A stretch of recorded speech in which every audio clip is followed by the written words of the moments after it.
Good afternoon again. I was just trying to get the things right in place. It's an advantage and a disadvantage to be the first speaker in any such event because advantage is that you get to speak to people who are really keen to be part of the program, so they come on time, and you are actually speaking to people who are interested in it and who have not linked it up with the high tea at the end of the day. And the disadvantage is you do speak to some of the empty chairs in the beginning, so which will surely fill up in some time. So a very warm welcome to all of you, and thank you for the kind words that you used.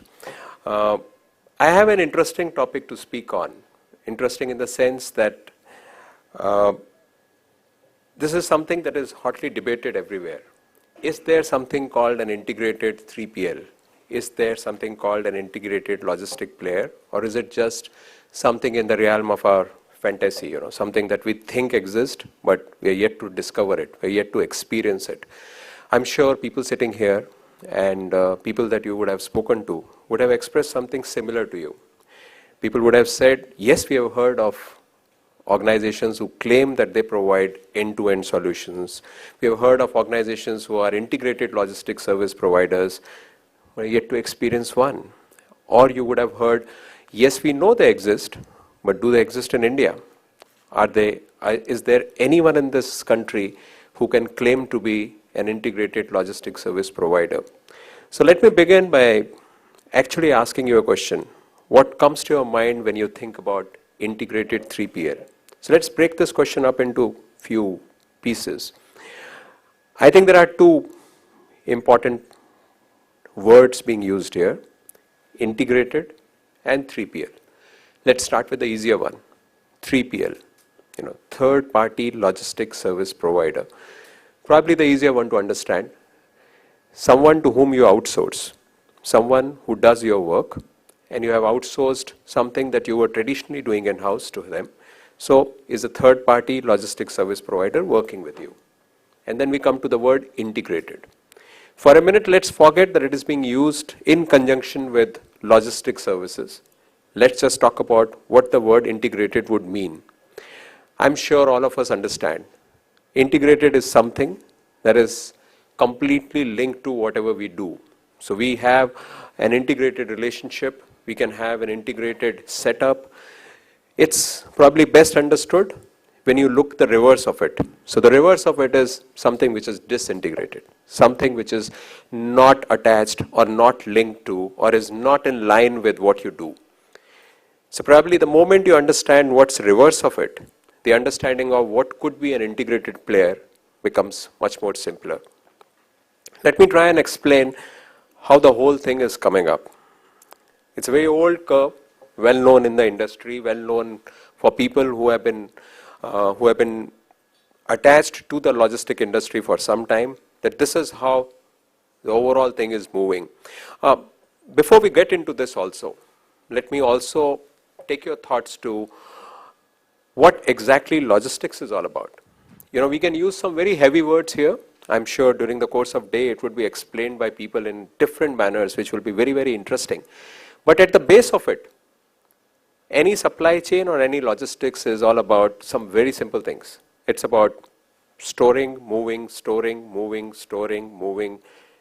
and informing. At every stage, either you store or you move something. You get something, you're moving it, you keep it with you, you're storing it, then you move it again, then you store it again. Probably the important part is the information piece. So you keep the information flow going. So as you move something, it's not only movement of a product, it's not only movement of a service, it's also movement of an information. And if all of it can move together, then it becomes an effective logistics supply chain. And in these pieces only, if we try to fit this curve, then we have what we call as 1PL, which is self-serviced. So you yourself handle your movements and your storages. You yourself are responsible for keeping your management informed about the information that they need to take right decisions. You move on to the 2PL, which is the traditional thing. Word over. It's a fashionable word now to outsource. But I think it has been happening from the time, From the time Mr. Shri Ramchandra was asked to leave Ayodhya, he hired a rath which took him outside to the jungles. And he finally hired a boat which took him across the river. I can't remember the name of that river. Outsourcing. The guy told him, I'm very worried about taking you because you may convert my boat into something. You are known for your miracles. And he said, no, I assure you, I'll only give you money for it. And he seeked blessings. So there was outsourcing going on. There was an exchange of service with exchange of a particular value being attached to it. So outsourcing has been on from those many days. People have been using trucks available in market to transport their goods. They were always outsourcing. Probably they didn't know I am outsourcing something. It was natural. I need to get a truck. You have been hiring, you have been living in, many of us live in rented flats. Outsourcing. You don't own a flat, you live somewhere. So you are outsourced your requirement of a living into something. So we have been outsourcing for ages. So it's only now when you get a little fashionable about it, when you try to put some science behind it, that you try and understand, and then you try putting words into it, try putting some trends into it. And then it moves from 1PL to 2PL, which is the traditional contracted. You go on to 3PL. I think the next one will probably, or let me go straight to third slide, which will probably explain it even in a greater detail. If I put some timelines to it, and if I look at, and I'm talking completely from an Indian perspective, I'm not talking from the world perspective. In Indian perspective, you put some kind of timelines, and you put the degree of integration on one axis and the timelines on the other axis, degree of commitment if you attach to it, then what you see is the 1PL, 2PL stage, basically the 2PL stage, which is contract transportation, contract taking a place on hire for keeping things, which is typically the 1980s, 1990s.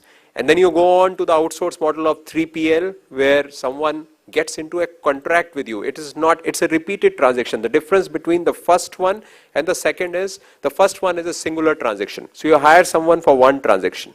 And when you do a repeated transaction with him, when you hire him and tell him, I'm going to use it for the one whole year, come in and join and sign an agreement with me where you are going to be my transporter for the next 365 days and you're going to provide me these set of services and I'm going to pay you this amount of money, then you're getting into an outsource model. You can call it a logistics outsourcing. So you have outsourced it, you have one set of services to someone.